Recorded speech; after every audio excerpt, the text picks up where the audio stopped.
Hello mga kananay, magandang araw. Ayan, nandito na naman nga ako sa aking kusina. Ayan, syempre meron na naman tayo panibagong lulutuin.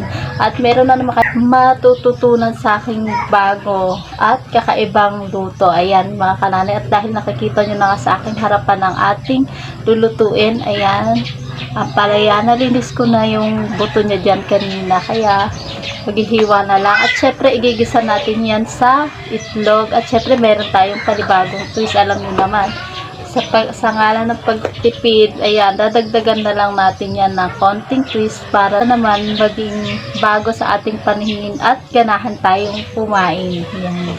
At syempre, dahil nagtitipid nga tayo, gulay na naman.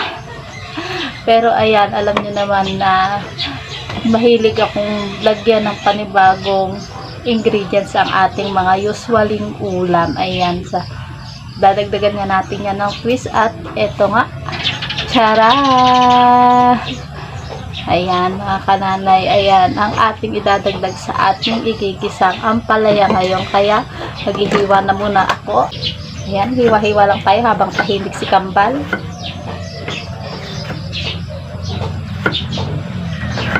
Alam nyo naman ang mga Kambal, iyakan yung mga yan. Habang hindi sila nakakaalalang umiyak, ayan, sasamantalahin ko muna magluto at magturo sa inyo ng panibagong lutuin. At ayan, itutuloy ko nga lang po ito mga kananay. Babalikan ko na lang kayo maya-maya ng konti. Siyempre, para sa mapait magluto ng ampalaya, ayan, bigay muna. Bigay muna natin.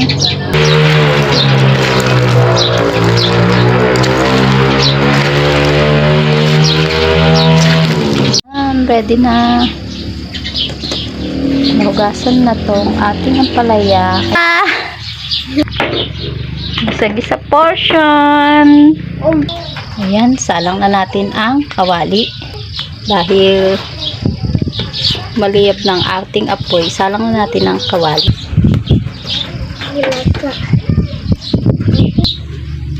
Up, mantika. Up.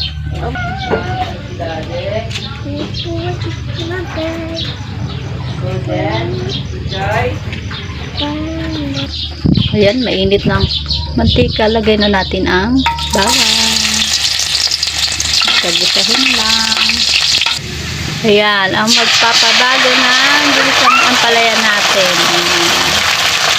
Ang sardina. Ayan nga po ang magbabago ng mukha ng ating usual na ginisang ampalaya. Ayan. Ayan, nagisa na. Ilagay na natin ang ampalaya na napigana. Ayan, haluin lang natin. Hindi kasi makapwesto dito sa banda na ito mga kananay dahil yan, mainit yung dito na lang tayo sa gilid. Tahimik po ang aking Kambal dahil andyan ang kanilang daddy. Walang iyak-iyak ngayon sa aking background. Ang mga bata pa naman ay makadaddy. Ayun, masayang-masaya sila ngayon dahil andyan ang kanilang daddy.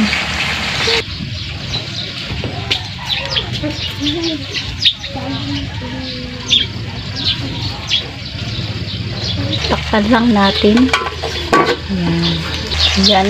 Ito na nga. Sayang naman tong ating sauce. Yung sauce. Ayan. Lalagay ko na rin dyan.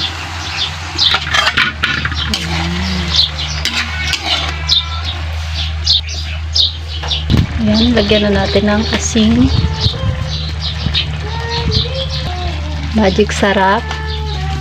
Ayan, haluin na rin natin. Ayan. Hintay lang natin na maluto pa ng konti. Ayan ang aking co-chef. Assistant ko. Baka galing naman ang kuya. Wow, galing ah. Thank you, kuya.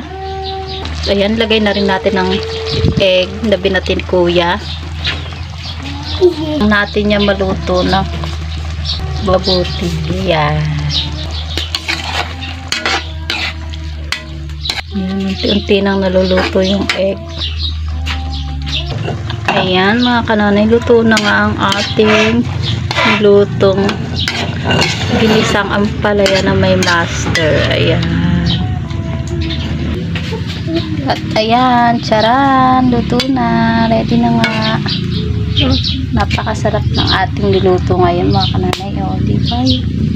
Huwag kalimutan mag-like and subscribe. Bye-bye po watching. Bye-bye. Ang bato.